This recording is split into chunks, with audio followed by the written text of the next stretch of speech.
Hey friends, Megan here. So today I'm going to invite you into my kitchen and we're going to make some spiced elderberry syrup.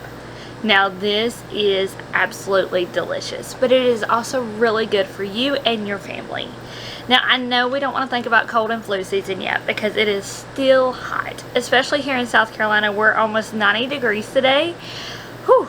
But school starting back means kids are spreading those germs again, so you need to protect you and your family from all of those nasty germs and viruses that are out there. And this is one way you can do it. Now this tastes so good. Let me tell you, the different spices I put in it really kick it up another notch. And you can use this as a syrup and put it on pancakes or waffles. You can put it on ice cream. You can just take it just straight in a spoon, like a tablespoon, teaspoon, depending on your age and your size. I'll leave all that in the description box below. Or you can do like I do for my son and add it to some water as some flavoring. Gets all the wonderful properties into him and it flavors his water, so he thinks it's a treat. Now, my elderberry syrup has a few different ingredients in it. So we have elderberries, honey, cinnamon, ginger, cloves, oranges, and water. So that's 7. Not too bad. But each one plays an important role in this syrup. Now you can leave any of these ingredients out that you don't like, or you can switch them out for different ones, as long as you keep the berries and the liquid ratio the same, and then you try to keep the honey pretty close to the same. The honey is going to act mainly as a preservative along with its wonderful health benefits, but the berry to water ratio is kind of important because that lets you know that you're getting the appropriate amount when you measure it out in a tablespoon or teaspoon. Okay, so what makes mine different than the store-bought one?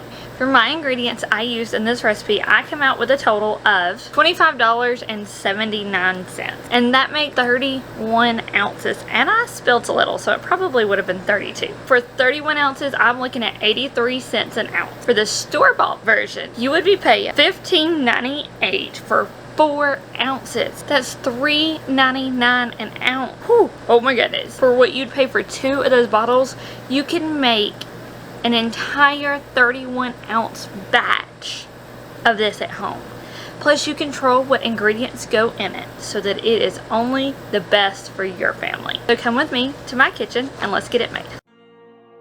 Okay friends, so for this recipe you will need 1 heavy-duty stock pot or a Dutch oven, 1 cup of dried elderberries, 2 oranges, 3 cinnamon sticks, 1 tablespoon of whole cloves, 2 inches of ginger root, 2 to 4 cups of water, and 2 cups of honey.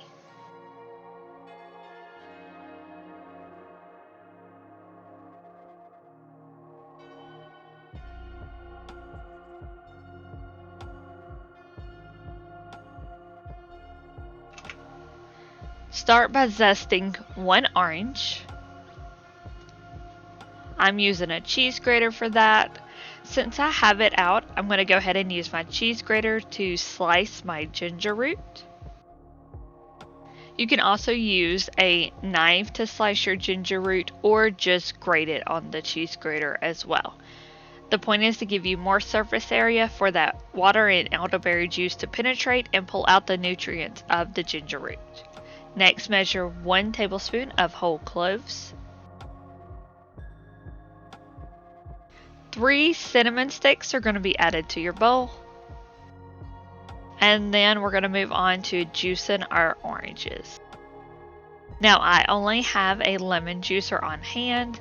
I find this works really well with the bigger oranges as well. If you just give them a 1/4 turn a few times and keep squeezing, it just helps you to get all of the juice out when your orange doesn't fit quite well in your lemon juicer.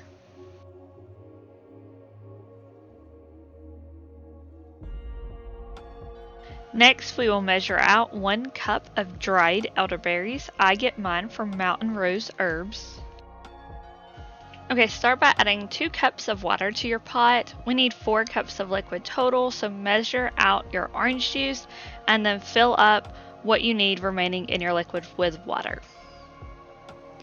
Next goes in our dried elderberries and all of the other ingredients we added to the bowl. The only ingredient that will not be in our pot at this time is our honey. Cut the pot on to medium-high heat Give it a quick stir, make sure everything's distributed, and then go ahead and cover it up and let it come to a full rolling boil.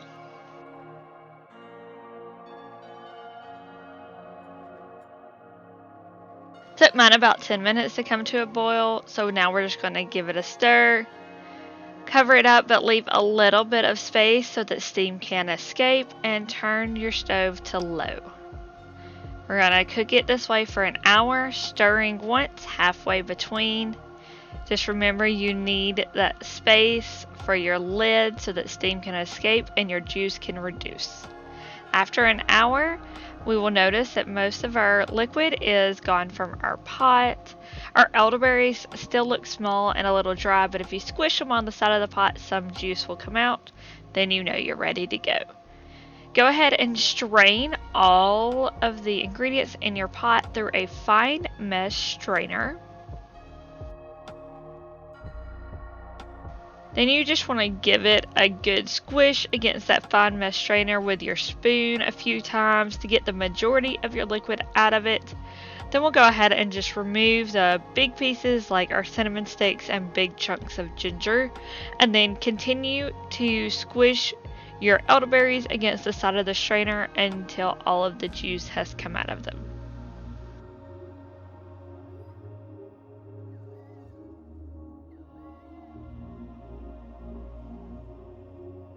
Okay, at this point we're going to measure out 2 cups of honey.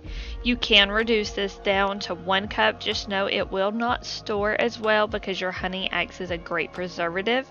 With 2 cups, it should store for about 6 months in your refrigerator. If you go down to 1 cup, you're looking more at 3 months. Now, if you have a baby less than 1 year old, honey is not recommended for them. So check the description box below for a substitution that you can use. You want your elderberry juice to be about warm bathroom temperature at this point so that your honey will mix in. If it's too cold, your honey won't mix. You'll have to heat it up a little bit. If it's too hot, it will kill all of the natural, wonderful properties that your honey has in it. I'm using this trick to kind of get the rest of the honey out of my measuring cup so no honey goes to waste.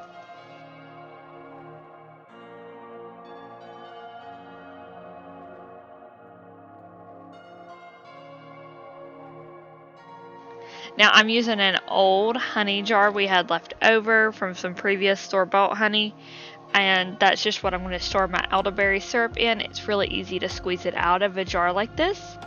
I'm using a knife as a way to guide my juice into the jar. This is a cool little trick I've learned during my soap making time. If you don't know, we also own an all-natural soap business. It is called the Height Life Soap Company. It's always linked down below, but this is how I measure out my essential oils. That way they don't spill all over the place. So who knew it would come in handy making elderberry syrup as well. Now I filled that whole container all the way up to the top, and you see I only spilled just a little doing my knife trick. I'm going to pour the rest of it into a mason jar I have on hand, and we'll keep it to the side to refill my squeeze bottle as it begins to run low. Remember, I have 6 months to use this up. It's not going to last my family anywhere near 6 months, but I do know that I have it for the time of the entire cold and flu season as it comes upon us.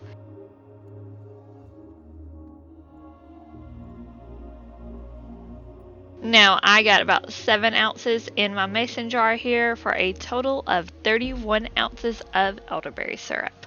Alright, now I hope you really enjoyed making that elderberry syrup with me. Now remember, I am not a doctor, so please make sure you do your own research and find out what is the best option for your family. I will leave all the links to my research down in the description box below. So look through them, make your own choices, but do what's best for you and your family to keep y'all safe and healthy through all of these colds and viruses that are coming our way. Have a wonderful day, guys. Bye now.